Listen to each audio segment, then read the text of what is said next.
가난해도 마음만은 행복하다고 말하는 사람이 있습니다. 그러나 그 말은 자기의 가난한 처지를 합리화시키려는 정신승리자의 변명일 뿐입니다. 먹여 살려야 할 가족이 있고 정상적인 생활을 하고 있는 사람이라면 절대로 할 수 없는 소리입니다. 인간의 삶에서 복받지 못한 것을 표현하는 대표적인 상태를 가난함이라고 말할 수 있습니다. 서경 주서 홍범편에 오복이라 하여 수, 부, 강령, 유호덕, 고종명이 있습니다. 이 다섯 가지 복 중에 장수를 의미하는 수 다음으로 부, 즉 재물의 풍요함을 중요하게 여기고 있습니다. 부요함은 물질로 구성된 육체를 통하여 삶을 영위해 나가는 모든 인간에게 가장 중요하고 실질적인 수단이기 때문입니다. 복을 받지 못해 가난하게 되면 이웃을 돌아보는 것은 고사하고 자식이나 부모 형제가 어려움을 당해도 도와줄 수 없습니다.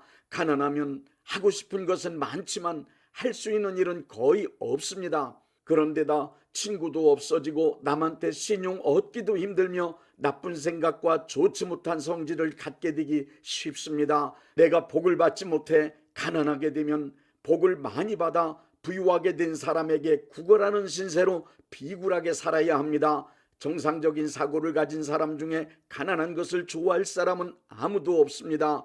복받으라는 말은 기복적 사상에서 기인한 것이라고 날선 비판을 하는 사람도 자기와 자기의 가족들이 가난하게 되는 것은 절대로 원하지 않습니다. 한 번뿐인 인생인데 가난하여 겨우 목숨만 유지한 채 근근히 살아가는 것을 좋아할 사람이 어디에 있겠습니까? 이 세상 모든 사람들은 가난을 면하고 풍족하게 살기를 소원하며 필사적으로 노력하고 있습니다. 우리 모두는 지금 이 순간에도 행복하게 살기 위하여 복받을 수 있는 인생의 과제를 찾아내어 그것을 쉼없이 풀어가고 있는 사람들입니다.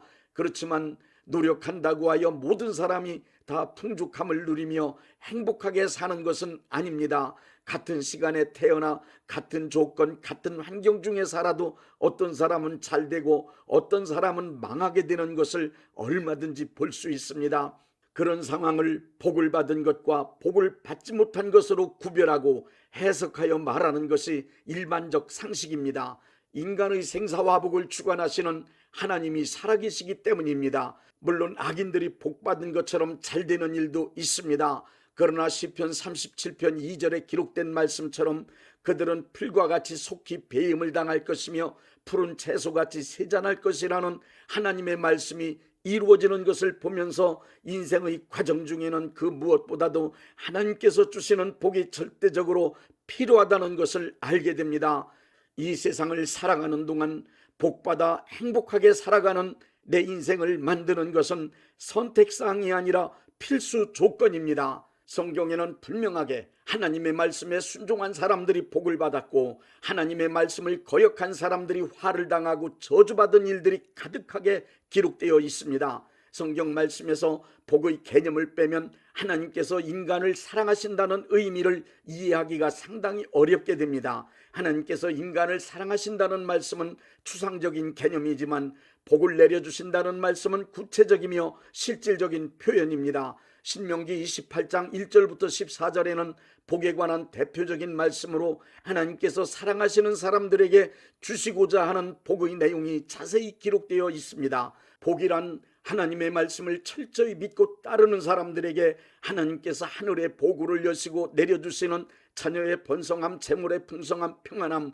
기쁨과 즐거움, 형통함과 탁월함, 건강과 장수를 누림으로 이루어지는 온갖 좋은 일들이라고 말씀하고 있습니다. 크리스찬에게 있어서 신앙적으로 높은 차원 더 큰 의미의 복은 예수님의 복음을 위해 고난이나 시련을 받는 것도 복이며 하나님의 말씀을 믿고 그 말씀대로 살기 때문에 불의한 사람들에게 핍박을 받는 것도 복입니다.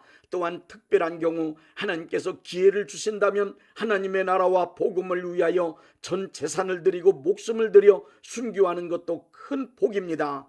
이제 복받기 위한 4가지 조건을 말씀드리겠습니다. 첫째, 자격을 갖추어야 합니다. 복받을 수 있는 자격은 예수님을 믿고 구원받아 하나님의 자녀로 거듭나야만 갖추어집니다. 거듭나지 아니한 사람은 이 세상 임금인 마귀의 지배하에 있기 때문에 저주에 속한 사람입니다. 마귀가 만들어 놓은 저주의 환경을 벗어나 복된 삶 속에 거하길 원한다면 반드시 물과 성령으로 거듭난 하나님의 자녀 크리스찬이 되어야 합니다. 둘째, 태도를 갖추어야 합니다. 태도란 마음가짐입니다.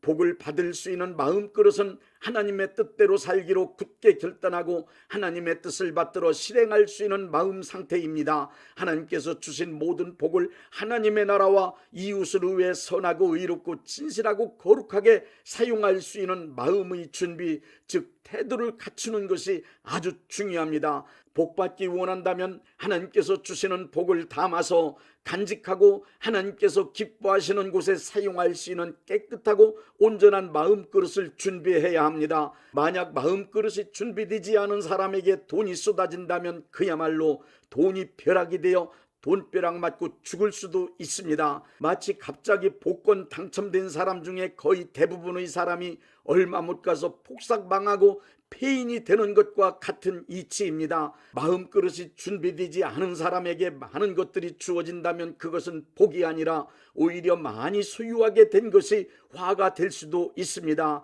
마음그릇이 준비되지 않은 채 부유하게 된다면 잘돼봐야 돼지코의 금고리입니다. 셋째, 복의 씨앗을 심어야 합니다. 구원은 분명히 믿음으로 받습니다. 그러나 복은 행함으로 받습니다. 복은 아무나 받는 것이 아니라 복 받는 길을 선택하여 그 방법을 실행한 사람만 받게 됩니다. 신명기 30장 15절의 말씀에 보라, 내가 오늘 생명과 복과 사망과 화를 네 앞에 두었다고 말씀하셨습니다. 자신 앞에 놓여있는 복 받는 일을 선택하여 복 받는 행동을 한 사람에게 복을 주시며 화를 당할 짓을 선택하여 실행한 사람에게 반드시 화가 임한다는 사실을 증거해 주십니다. 갈라디아서 6장 7절 말씀은 사람이 무엇으로 심든지 그대로 거두게 된다고 말씀하고 있습니다. 하나님께서 만드신 삶의 원리는 좋은 행동을 심으면 좋은 열매를 거두고 나쁜 행동을 심으면 반드시 나쁜 열매를 거두도록 만들어 놓으셨습니다.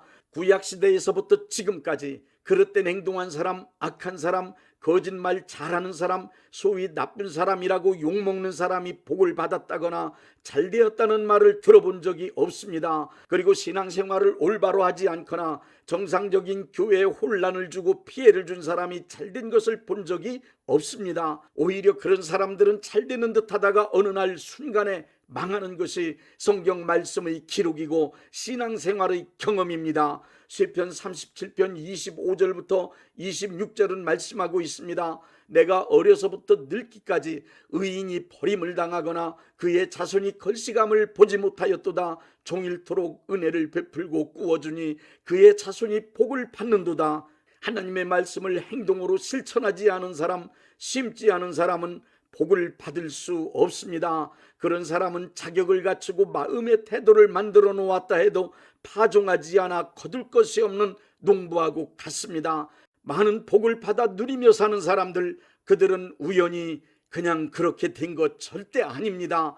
눈물과 피와 땀으로 많은 것을 심고 심은 것을 거둔 사람들입니다. 고린도후서 9장 8절에 적게 심는 자는 적게 거두고 많이 심는 자는 많이 거둔다는 말씀이 그 증거입니다. 하나님께서 정하신 법칙은 적게 심는 자나 많이 심는 자가 똑같이 거두는 불공정한 법칙이 아닙니다. 하나님의 법은 공정하기 때문에 심은 만큼의 수준으로 거둘 수밖에 없습니다. 많이 거두기 원한다면 많이 심어야 합니다. 넷째, 축복을 받아야 복이 임합니다.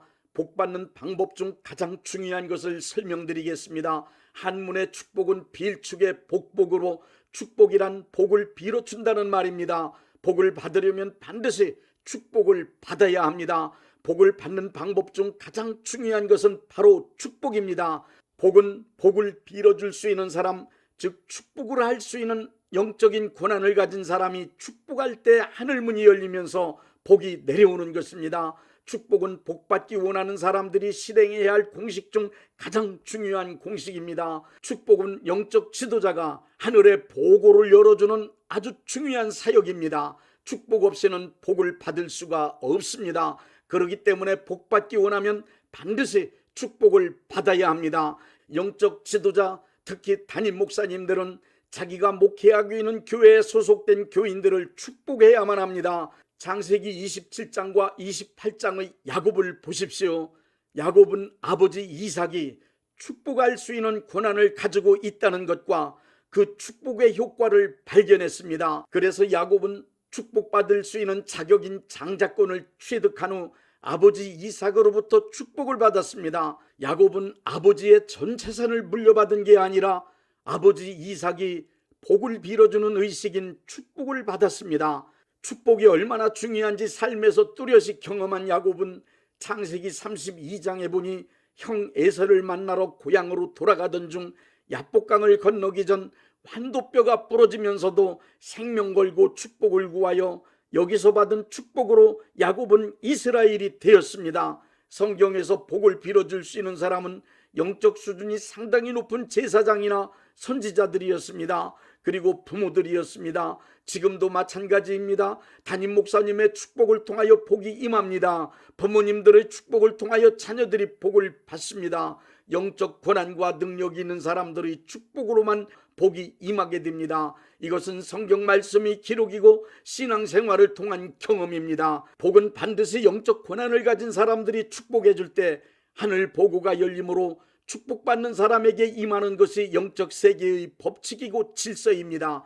복받을 자격과 복받을 그릇이 준비되었고 복의 씨앗을 심었으면 주저하지 말고 축복할 수 있는 영적 권한을 가진 분들에게 축복을 요청하십시오. 그리고 축복을 받으십시오.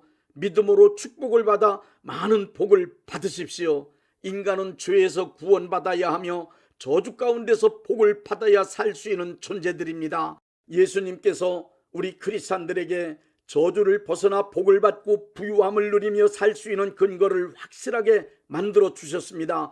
바로 고린도후서 8장 9절의 말씀입니다. 부유하신 자로서 너희를 위하여 가난하게 되심은 그의 가난함을 인하여 너희로 부유케 하려 하심이라. 이 말씀을 굳게 믿으십시오. 복받은 크리스찬들에게 말씀드립니다. 내가 받은 모든 복은 내 소유가 아닙니다. 나는 다만 하나님의 것을 위탁받아서 잘 관리하는 청지기임을 기억하십시오. 또한 노블리스 오블리주의 정신을 잊지 말고 가진 자로서의 책임을 다하십시오. 하나님께서 나에게 주신 모든 복은 하나님의 나라와 하나님의 영광을 위하여 아낌없이 다 사용하십시오. 그리고 이웃, 특히 어려운 이웃들에게 아낌없이 베푸십시오. 이제는 크리스찬으로서 복과 축복, 행복에 관심을 갖고 그것이 내가 살아가는 동안 나에게 임하도록 살아봅시다.